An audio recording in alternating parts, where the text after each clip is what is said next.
Bem, amados, paz do Senhor. Hoje nós continuamos com o estudo de Isaías.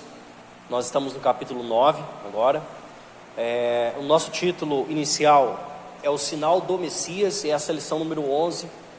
Então vamos lá, pode passar aí. Nosso primeiro texto está lá em Isaías 9, nós vamos ler do 1 até o 7. Bem, todos encontraram aí?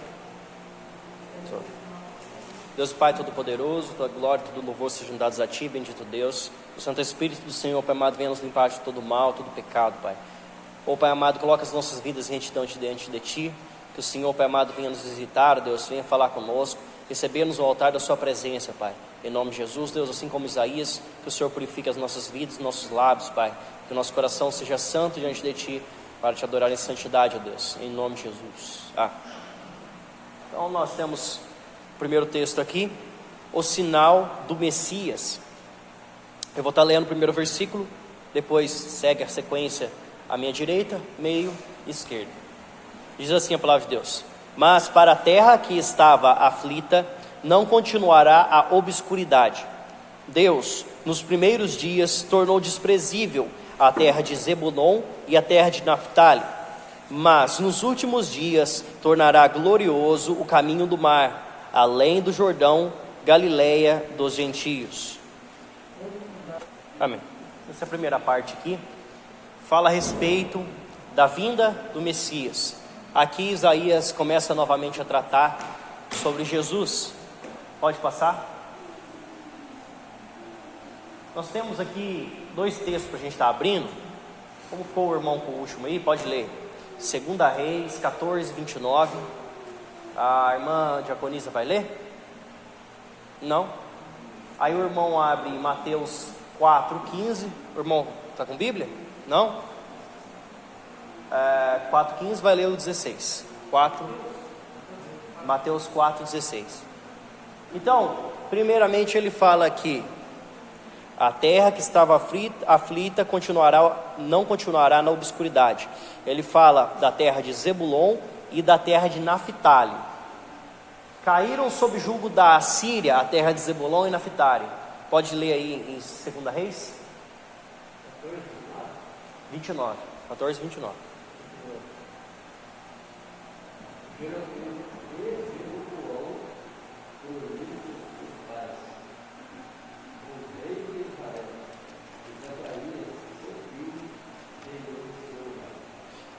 Segunda Reis,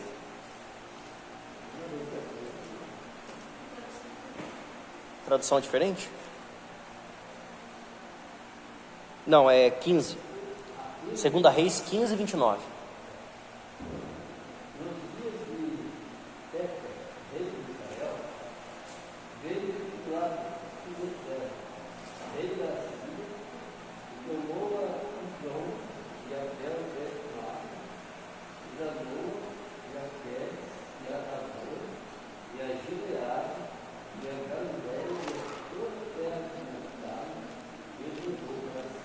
Então, a Assíria com o rei Tiglat-Pileser, segundo ou terceiro está aí?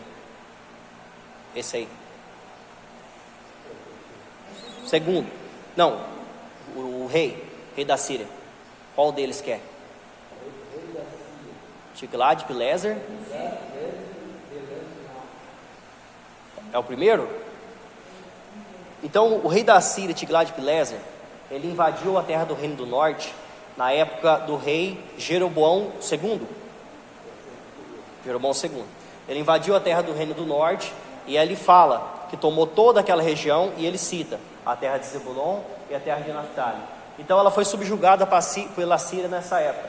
Uma vez que posteriormente o Messias viveria e ministraria na Galileia, essa região se tornaria gloriosa. Então aqui quando Isaías fala que a terra que estava aflita, a terra de Zebulon e Naftali, como foi invadida nessa época aqui, nos últimos dias, falando a respeito de Jesus, quando ele vier na primeira vinda, né?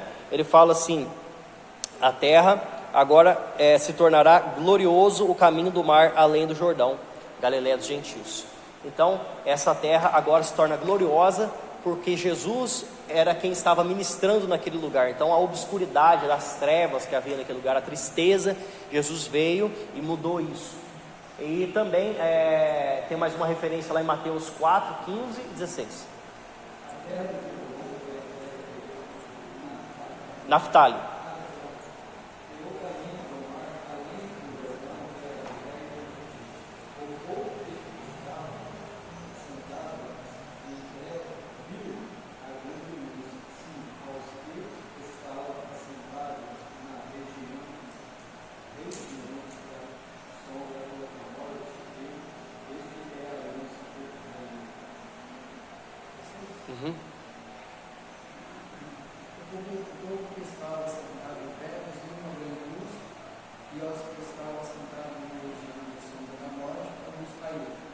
Então Mateus também faz a mesma referência que Isaías falou aqui, da mesma forma, da obscuridade, as trevas que havia no meio do povo, e agora o povo vê uma gloriosa luz, e essa luz aqui é Cristo que estava ministrando nessa região. Pode passar.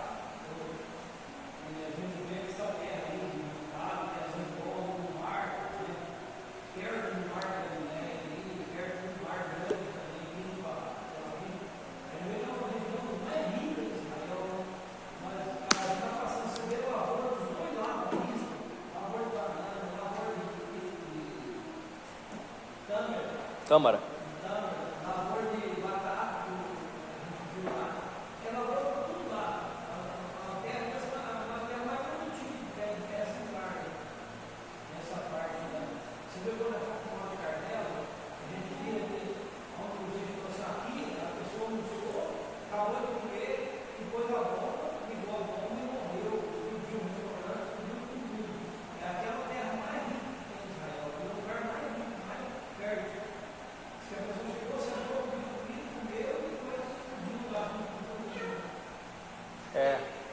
Então, os inimigos do povo de Deus agora serão destruídos. Falando do reinado do Messias, agora no futuro. Então ele fala, porque o povo que andava nas trevas viu grande luz, e os que viviam na região da sombra da morte resplandeceu-lhe a luz. Tens multiplicado a este povo, a alegria lhe aumentaste, alegram-se diante de ti, como os que se alegram na ceifa, como exultam quando repartem os despojos. Então agora, pensando mais ao futuro, a vitória do povo sobre os inimigos de Deus. Porque Israel é um povo que desde o começo vem enfrentando inimigos, né?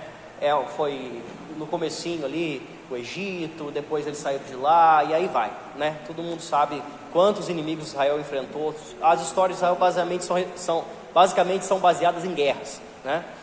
Pode passar. Já está, né? Dia dos midianitas. Então ele fala, porque tu quebraste o jugo que pesava sobre eles, a vara que feria os ombros, o cetro do seu opressor, como no dia dos midianitas. Então essa aí é uma referência à vitória de Gideão sobre os midianitas, que está lá em Juízes 8, nós temos o texto do 24 até o 27, aí pode cada um estar lendo o versículo aqui, Juízes 8, 24, 25, 26 e 27.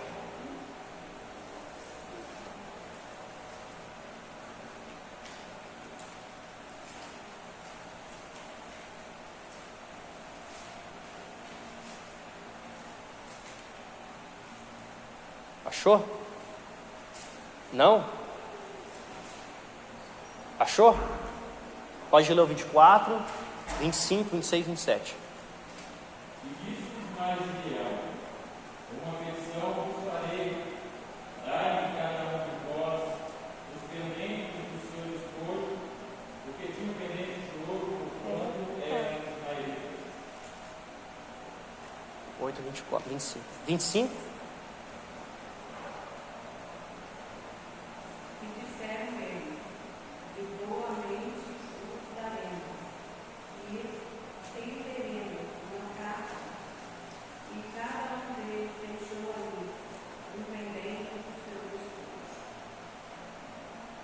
Foi o peso dos pendentes de ouro que pediu 1.700 ciclos de ouro, afora as letras e as cadeias, e os vestidos de púrpura que traziam os reis dos midianitas, e afora as coleiras que os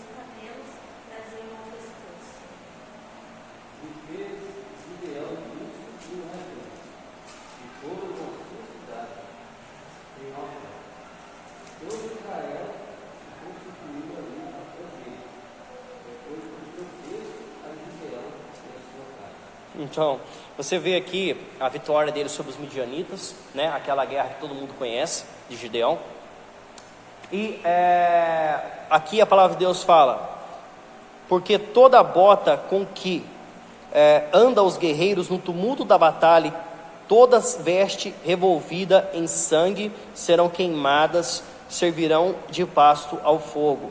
Então ele faz uma referência aqui à vitória do povo de Deus no futuro sobre os seus inimigos, como foi essa vitória sobre os midianitas, né? Um povo que lá no futuro vai ser encurralado, como nós sabemos que vai ser lá na época da grande tribulação, vai ser encurralado, vai ser um povo que o mundo inteiro vai estar contra o povo de Deus, ali o povo de Israel que estiver aqui na terra, né?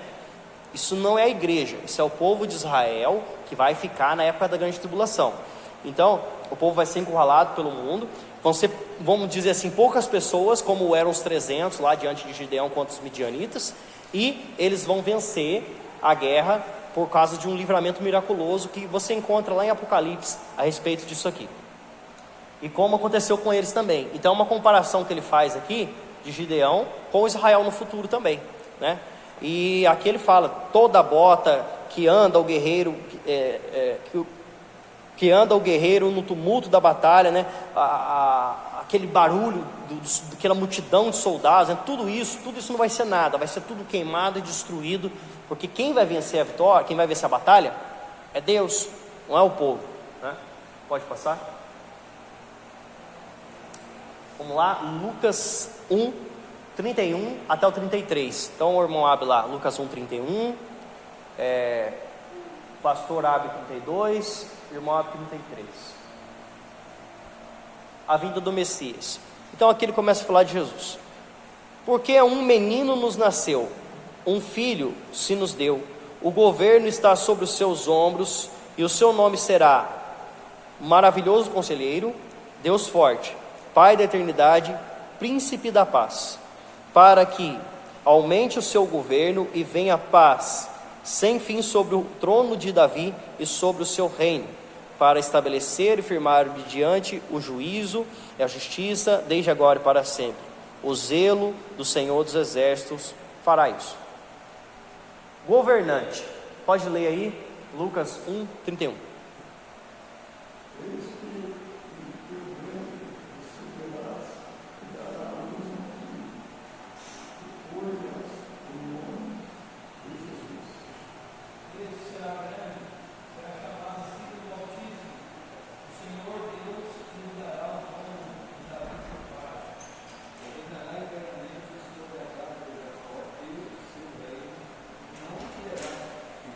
Então, você vê na Bíblia, no Novo Testamento, Jesus sendo chamado de filho de Davi. Ali ele fala, Lucas, que Jesus é aquele que recebeu, né, o trono de Davi. Ele é aquele quem tinha sido prometido para Davi, de qual não faltaria reinado no seu lugar. Quando Jesus chegou, então, ele se estabeleceu como o reino eterno.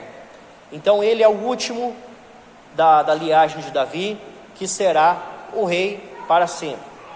Então foi prometido desde o começo ali a respeito de Jesus. Isaías fala também aqui, e muito antes também, que ele estabelecerá o seu governo eternamente sobre o povo de Israel. E os seus atributos são descritos como: primeiro ele fala, maravilhoso conselheiro. Então não é maravilhoso e conselheiro, é maravilhoso conselheiro, é um atributo só, tá? Por quê? Maravilhoso geralmente na Bíblia significa sobrenatural. Então dessa forma se refere a ele como um conselheiro sobrenatural. Por que isso? Porque na primeira vinda de Jesus, ele trouxe palavras de vida eterna, assim como Pedro disse. Essas palavras, né, foram conselhos de vida eterna para o povo. Então ele é um conselheiro sobrenatural, um conselheiro que está além do que é natural. Ele é um conselheiro que veio dos céus. Ele falava do reino dos céus, ele falava das coisas que as pessoas não conheciam, e ele tinha até que falar de forma em parábolas, e figurativamente, para que as pessoas entendessem a respeito dessas coisas, né? Por que ele falava em parábolas? Imagina Jesus começar a falar das coisas do céu. Alguém aqui já viu o que tem no céu? Na Bíblia, nós vemos que Abraão, Isaías, Ezequiel, Daniel, João no Apocalipse, Paulo, foram poucos homens que viram o que tem no céu. né? E talvez eles nem tenham visto todos a mesma coisa que cada um viu. Pode ser que um viu uma coisa e o outro viu outra parte. Pode ser que um viu numa época e outro viu em outra época. De qualquer forma, Jesus não ia conseguir fazer que o povo entendesse as coisas do céu sendo o povo da terra. Jamais você vai entender uma coisa que você nunca viu. Então ele veio como esse maravilhoso conselheiro, um conselheiro sobrenatural, dando ao povo essas palavras de forma que todos entendessem, dando conselho de vida eterna.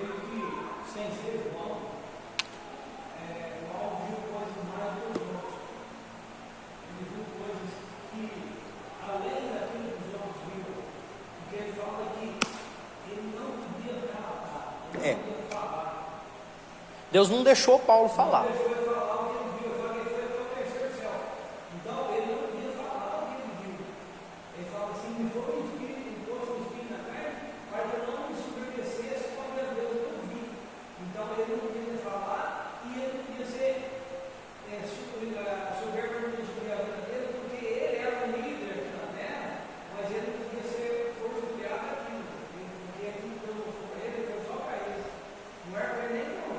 Você vê que João, ele teve essa visão na ilha de Patmos, né?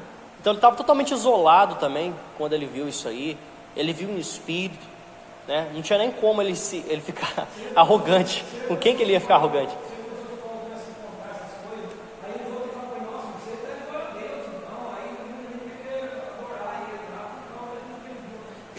Já tentaram fazer isso antes, né?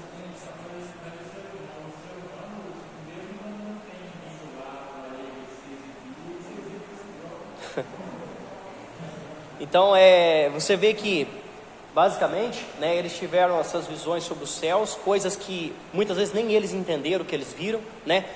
A palavra de Deus fala que Daniel, quando teve aquela visão, né, do bode, do carneiro, que todo mundo conhece, ele ficou aterrorizado com aquelas coisas que ele viu, porque com certeza ele viu coisas talvez da nossa época aqui. Como que ele ia conseguir entender aquilo que ele estava vendo aqui? Como que ele ia conseguir entender coisas sobrenaturais? Ele ficou apavorado, né? E essas coisas do Apocalipse, então,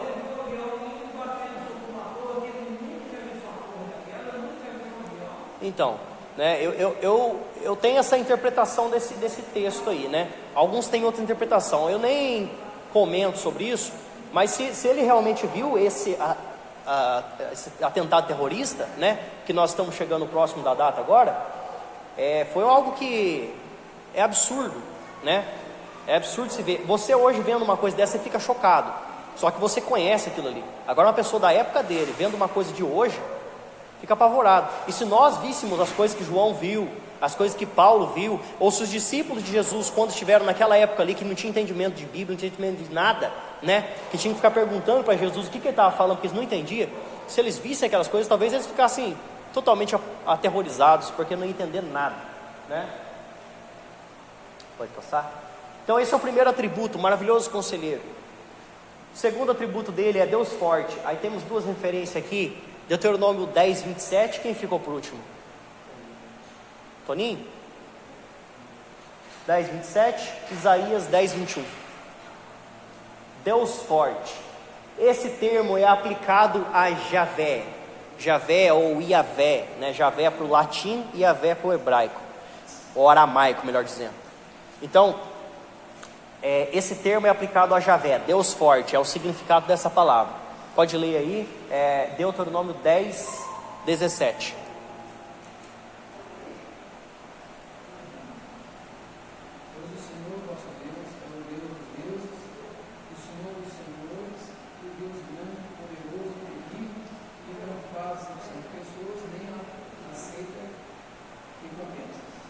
E Isaías.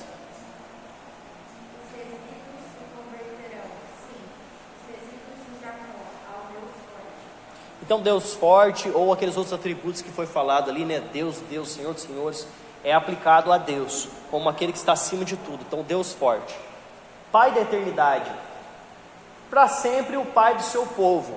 Jesus é aquele que deu a luz à igreja, né? Então ele é Pai da igreja. Ele é aquele que cuida, aquele que protege e provê as suas necessidades. Isso é um pai, né? Como que fala, né? Pai não é aquele que faz, é aquele que cria. Então, mesmo que Jesus antes não era o nosso Pai, não era o Senhor nosso, Ele nos comprou, Ele nos adotou e agora Ele se torna Pai do povo que é a igreja hoje. Príncipe da paz, aí nós temos um textinho um pouco mais longo em Efésios, vamos abrir lá, Efésios 2, 13, 14, 15, 16, 17 e 18. Não, pode ler o 18. 18.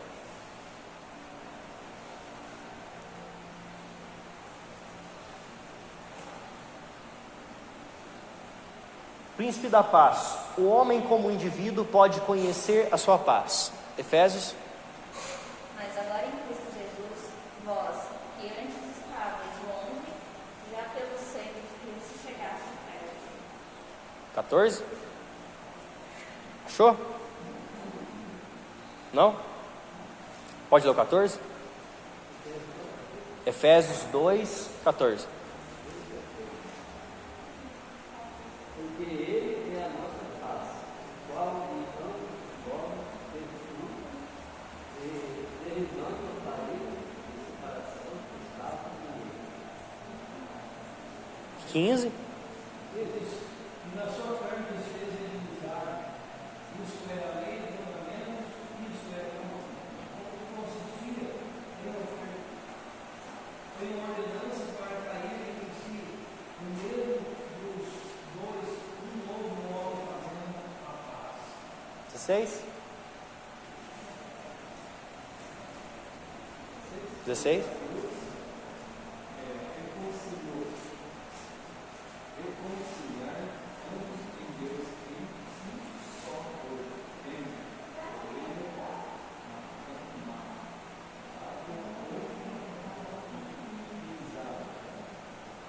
Dezessete. Pois, Vitor, pode ler o 17? E vindo ele evangelizou a paz, a vós que estáveis longe e aos que estavam perto. 18. Porque por Ele não nos temos acesso ao Pai em um mesmo Espírito. Vocês entenderam o que é a paz que Jesus veio trazer? O próprio Jesus falou assim, que o que Ele veio fazer não é trazer paz. Ele veio trazer o quê? Espada. Não é contraditório? Não. Porque a paz que nós conhecemos, Ele fala assim, eu vos dou a paz, não como o mundo vos dá. A paz que o mundo nós encontramos, o que que é? Eu não brigo com ela, eu não brigo com ele, eu sou um país, ela é outro país. Nós fazemos aliança, isso é chamado de paz. É uma trégua, tá? Mas é uma paz que não tem nada a ver com a paz que Jesus veio trazer. Por isso Ele fala, o Evangelho Ele não veio para te trazer paz, Ele veio para trazer divisão, Ele veio para separar. A paz que Jesus trouxe para nós é a paz de nós com Deus. Essa é a paz que Jesus trouxe. Então por isso que Ele nos dá a paz, não como o mundo dá, porque o mundo não pode te prover a paz que você tenha com Deus. Na verdade, no mundo você vai ficar cada vez mais longe de Deus. Então a paz que Jesus trouxe é a ponte. É a ponte que te dá acesso sobre o caminho do pecado. Então Ele tirou seu pecado e dessa forma agora você não é mais inimigo de Deus, você é amigo de Deus, você tem paz com Deus e com os homens. Mas é um tipo de paz que Ele também tem que ter. Se Ele não tiver paz com Deus, dificilmente você vai ter paz com Ele. Então essa paz entre os homens que Ele trouxe para nós também depende primeiramente na paz da vida alheira que Ele tenha com Deus. Tendo todos paz com Deus, você tem paz com esses homens. Entendeu? Então essa é a paz que Jesus trouxe. Príncipe da paz. Apesar de ser espada entre aqueles que são inimigos de Deus, ela é paz de você com Deus e entre aqueles que servem ao mesmo Deus. Pode passar?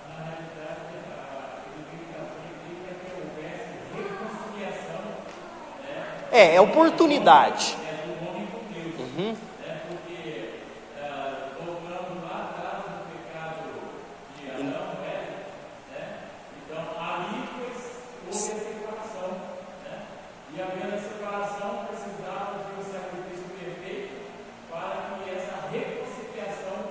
Exatamente. E da maneira que fazia, não era o suficiente, matando uma ovelha, matando um carneiro, deveria ser algo, tinha que ser alguém ou algo Perfeito. perfeito, É. para que houvesse a paz porque o animal sacrificado não pagava o valor total do pecado, né? E Jesus, basicamente, ele não veio tirar o seu pecado, ele veio tirar o pecado original. É o pecado que levava o homem para o inferno. E nós, por isso, continuamos pecando. E aí nós temos que alcançar remissão através do sangue de Cristo também. E agora nós vamos para a nossa parte final, que é um textinho um pouquinho mais longo. Nós vamos estar lendo lá do capítulo 9, do 8 até o capítulo 10, versículo 4. Que aí vai estar o nosso tema com o título Julgamento de Samaria. Vamos começar do zero, eu vou ler o versículo 8, aí continua aqui da mesma forma que nós começamos o estudo hoje. Versículo 8 de capítulo 9. O Senhor enviou uma palavra contra Jacó, e ela caiu em Israel.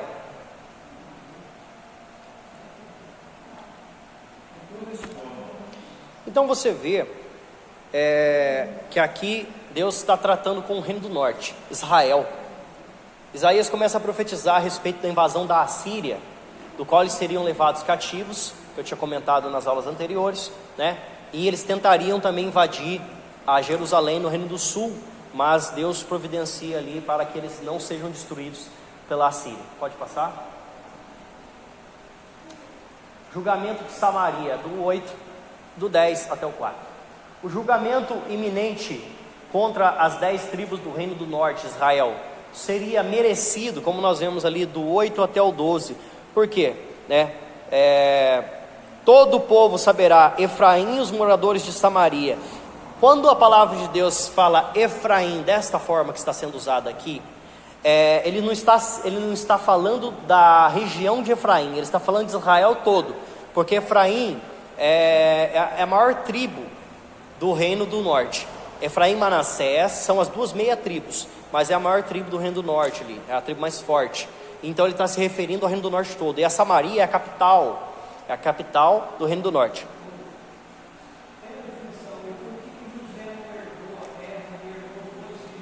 Foi ele mesmo que passou para os 2 filhos dele, né?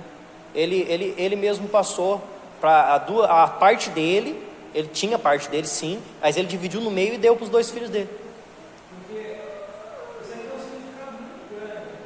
Aí ele fala assim, ele fala assim, Efraim e Manassés voltará contra Judá.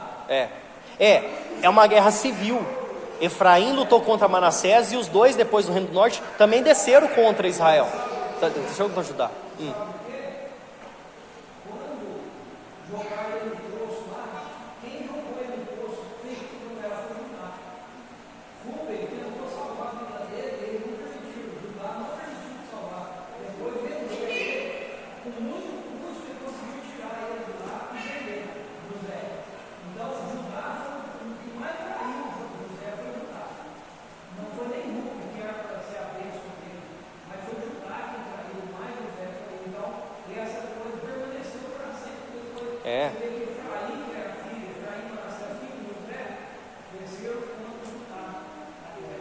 Foi essa guerra civil aqui, e essa época aqui justamente foi a época que os edomitas também desceram contra eles, né? Então foi uma coisa bem ruim, né? Os edomitas vieram contra, Israel desceu contra, todo mundo desceu contra o povo do reino do sul ali, né? Juntamente com a Síria também. Você vê que foi uma traição braba que aconteceu aqui nessa época dos reinos, né? Os reinos muitas vezes não se batiam, né? Foi merecido, né? Aí ela fala: os tijolos ruíram por terra, mas tornaremos a edificar com pedras lavradas. Corta-se os sicômoros, mas cedros serão substituídos. Portanto, o Senhor suscita contra ele os adversários de Rezim e instiga os inimigos. Do oriente vêm os sírios, do ocidente os filisteus. Devoram a Israel, boca escancarada. Com isso, não se aparta a sua ira, e a mão dele continua ainda estendida. O castigo do povo do norte foi muito mais do que merecido. Eles estavam fazendo uma idolatria absurda com esse rei Jeroboão aqui, no reino do norte, né? Como nós vimos nos outros profetas menores. E eles estavam fazendo idolatria com bezerro de ouro, feitiçaria, problemas sociais, perverter o direito das viúvas, dos órfãos, e aí vai. Um monte de problema que nós conhecemos bem. que hoje ainda tem essas mesmas coisas, que parece que o ser humano não muda, né? E dessa forma, Deus mandou um castigo para eles, que foi essa invasão à Síria aqui, né? Foi repentino, foi algo que eles não estavam esperando. Todavia este povo não se voltou para quem o fere, nem busca ao Senhor dos exércitos. Então, basicamente, quando ele chegou contra eles não estavam esperando. Ele não se voltou para quem o fere, ou seja, ele não contra-atacou, não teve nem tempo de contra-atacar. E nem buscou a Deus também. Eles foram invadidos, não buscaram refúgio nem em Deus e nem conseguiram contra-atacar o inimigo. Pelo que o Senhor corta de Israel a cabeça e a cauda, a palma e o junco no mesmo dia, ou seja, elimina, simplesmente corta a cabeça, corta a cauda, corta o junco, corta tudo, não sobrou nada do povo, não teve defesa, não teve escapatória, foi um julgamento iminente e imutável. O ancião, o homem de respeito é o cabeça, o profeta que ensina mentira é a cauda. Então tinha esse problema aqui também, a liderança espiritual, que muitas vezes era para ser aquele que conduz o povo à verdade, era um povo que estava sendo conduzido pela mentira, para a idolatria, para esses problemas, por causa dos líderes, os falsos profetas, os falsos ensinadores, os reis perversos, os sacerdotes que não conduziam o povo ao caminho da verdade. Então eles são cauda diante de Deus, em vez de ser cabeça, eles são cauda, né?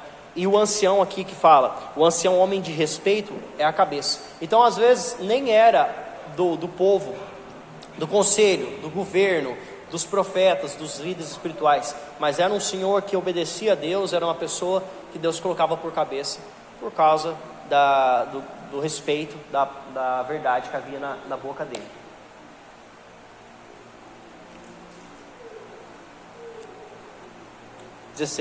Porque os guias deste povo são enganadores, e os que por eles são dirigidos são devorados. Pelo que o Senhor não se regozija com os jovens dele, não se compadece dos seus órfãos, das suas viúvas, porque todos eles são ímpios e malfazejos, e toda a boca profere doidices. Com tudo isso, não se aparta a sua ira, e a mão dele continua ainda estendida. Olha só, então você vê que Deus não estava alegrando de ninguém do povo, não era só a liderança, mas o povo também, né? Não era só a espiritualidade daqueles que eram os guias do povo, mas todo o povo. Aqui ele fala dos órfãos, das viúvas, dos jovens, dos líderes espirituais, né? Ele fala que os seus profetas, eles são enganadores, os guias são enganadores, e aqueles que são dirigidos por eles são devorados, né? Porque é um bando de lobo levando o povo para o buraco, e Deus tinha que acabar com esse problema de uma vez. E não se aparta a ira de Deus. Você vê que está sempre falando isso, né? Não se aparta a sua ira, e a sua mão ainda continua estendida contra o povo. Essa mão estendida aqui não é para abençoar, essa mão estendida aqui é para poder continuar trazendo os inimigos sobre o povo de Israel. Então ele fala, sua mão ainda continua estendida, até ser julgado esse povo. Por quê? Aí muda aqui, cruel, do 18 a 21.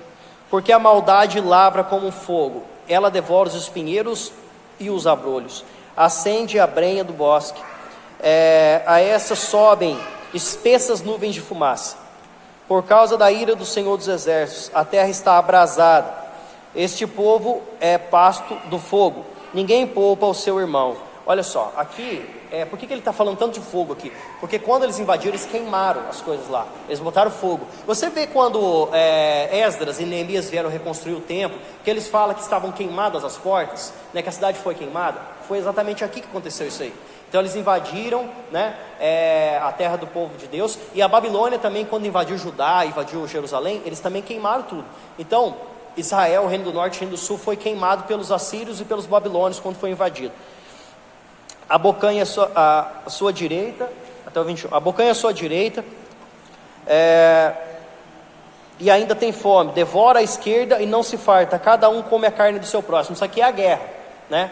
Então vai destruindo tudo, que vem para a direita, que vem para a esquerda, não se farta, ou seja, o inimigo não para de destruir o povo, não cessa a destruição. Aí ele falou essa parte aqui, né? Manassés ataca Efraim, e a Efraim ataca Manassés, e ambos juntos atacam a Judá. Com tudo isso, não se aparta a sua ira, e a mão dele continua estendida. Então, Deus também estava julgando o reino do norte, aqui falando de Efraim e Manassés, porque eles também estavam indo contra Jerusalém, eles estavam indo contra o reino do sul, e não era para fazer isso. Em vez de eles se ajudar no meio dessa confusão, eles estavam atacando ainda o reino do sul, né? E Deus fala: vocês estão fazendo isso, e minha ira continua contra vocês, por causa dessa guerra civil que vocês estão proclamando. As duas únicas, ali cortou, deixa eu ver se eu tenho escrito aqui.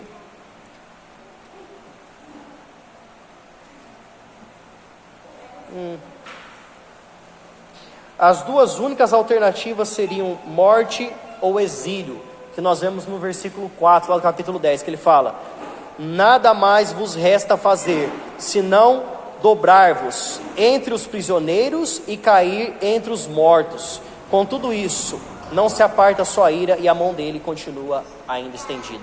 Então, para o povo que estava tão desobediente diante de Deus, não restava mais nada: ou era a morte, ou era o cativeiro da Síria. Amém? Próxima lição, capítulo 10, restante, do versículo 5 até o versículo 34, nós vamos estar estudando.